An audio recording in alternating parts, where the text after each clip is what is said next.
Hey kitchen people, welcome back to my channel. My name is Alyssa. I am the owner and creator of the Floral Apron blog. Today I am here to show you how to make garlic French bread croutons. I personally am not the biggest fan of croutons, but my husband absolutely loves them. So anytime I have a loaf that's starting to dry out, I like to turn it into croutons. That way my husband can enjoy his salad for weeks to come. These croutons are crunchy, flavorful, and pretty customizable so that if you aren't a huge fan of one seasoning, you can substitute another and have a crouton that is perfectly fit for you. Last time I made garlic French bread, I did a double batch. And what do you do when you have 4 loaves and only 2 people and about a week in which to eat it? Make croutons. This is the best way that I found to use the heels of the bread. They're a little stale, but that's fine. So I have 1/2 of my loaf here plus a couple of ends, and I'm gonna get to chopping these. Chop these about however large you like your croutons. And you can tell that this is stale bread.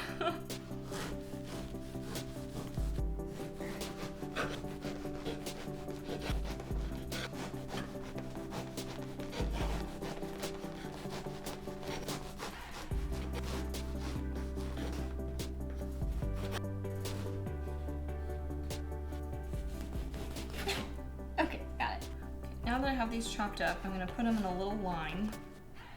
I'm just gonna cut them as large as I want. Oh my goodness, these are so stable. This is why we're using them. And then my middle ones I'm gonna chop in half. And this is perfect crouton size. So that is our goal. Throw them in this bowl when I have ones that are the right size. And these ends make for my favorite type of crouton. You want them to be about all the same size so that they all cook evenly. A little bit of difference like this is fine, but try to keep them all around the same size.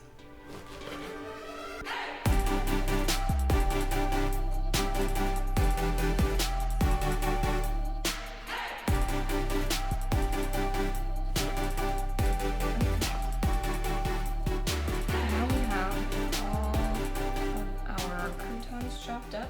My oven is preheating to 375 and I've got all of my spices and my drizzle ready. So we're gonna start with drizzling olive oil on top. And I'm already recognizing that I probably should have used a bigger bowl, but that's fine. And you can use your hands, you can use a spatula, or you can just kind of shake around. I'm just gonna use my hands. It's gonna make it easier. Just get in there and make sure they all get coated. Doesn't have to be like thoroughly every single inch is coated in olive oil, but make sure that there aren't any dry ones because this is what's gonna make the seasoning stick. I still have a few dry ones, so I'm gonna put what's left in here. You can put some in the cup and they will absorb what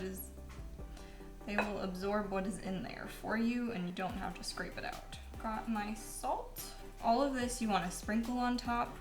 Don't just dump it because then you're gonna have one crouton that is just extra flavorful and some that wish they had a little more.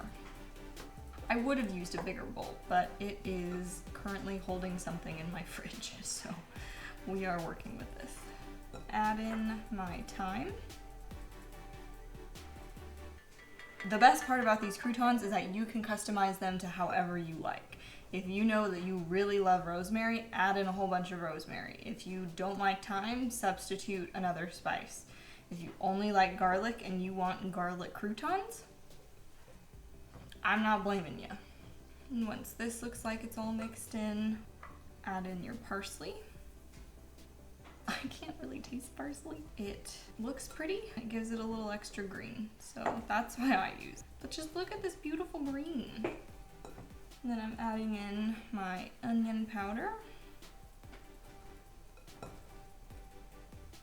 And finally my garlic powder. And if you're using my garlic French bread like I am, you might not need as much garlic powder. My husband is a big fan of garlic, so I add in a little bit extra for him. And this looks like it's getting pretty well mixed. And I can feel that my croutons aren't dripping in oil, but they are moist again. So I think this is right about good. Grab the remnants of oil on the rim of the bowl, kind of try to incorporate those back in. This looks pretty good to me. I have a baking sheet with foil on top. You can use parchment paper. My foil is just a little bit wider than parchment paper, so it covers up more of the edges, which means less for me to clean after. And that's what we're all about. Take your bowl of croutons and dump them into the sheet. I just washed my hands, and as I was washing my hands, I realized I'm gonna have to wash them again. So don't wash that. Spread these in an even layer. This looks to be about even. You can see 1/2 of a loaf makes a lot of croutons. That's why I recommend only doing half a loaf as opposed to a full, because this is a full pan of croutons and it will last you quite some time. My oven is preheated to 375. I've got these spread in a single layer. If you wanted to add anything more at this point, if you realized that you forgot to add something, this would be the time to do it. I have pecorino in my fridge, and that hard Italian cheese is the way to my heart. So I just sprinkle this on in a light coating. I tap to get the cheese off. Just gives it a little bit extra punch. Okay, now my croutons are ready to go, so I'm gonna pop them in the oven for 13 to 15 minutes. Croutons are notorious for burning. They're very tiny, they're coated in oil.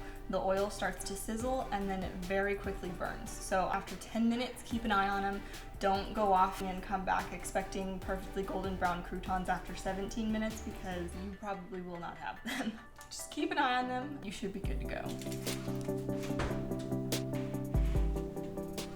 And now we clean. This is one of my easiest cleanup recipes. It's a piece of cake.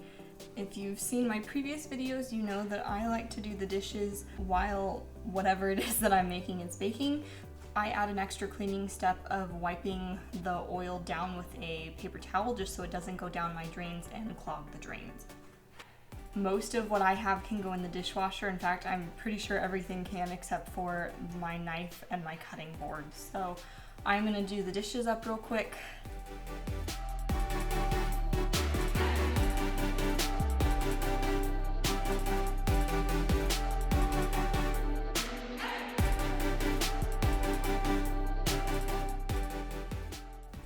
Cleaned up a bit, did all my dishes. It's pretty great.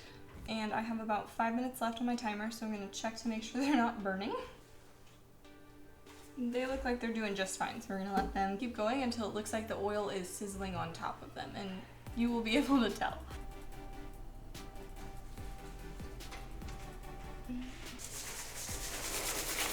Just took these out of the oven. They are looking pretty good. I've got some that are a little bit lighter and others that are a little bit darker, which is perfect.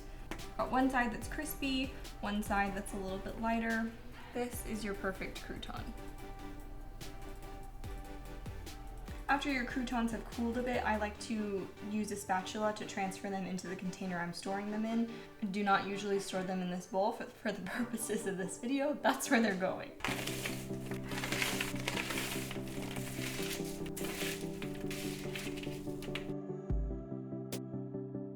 There you have it. It could not be easier to transform stale bread into a little cube of crunchy goodness. The full recipe is available on my blog at floralapron.com, along with my garlic French bread recipe if you'd like the perfect springboard for these croutons. Thank you so much for watching and blossoming with me.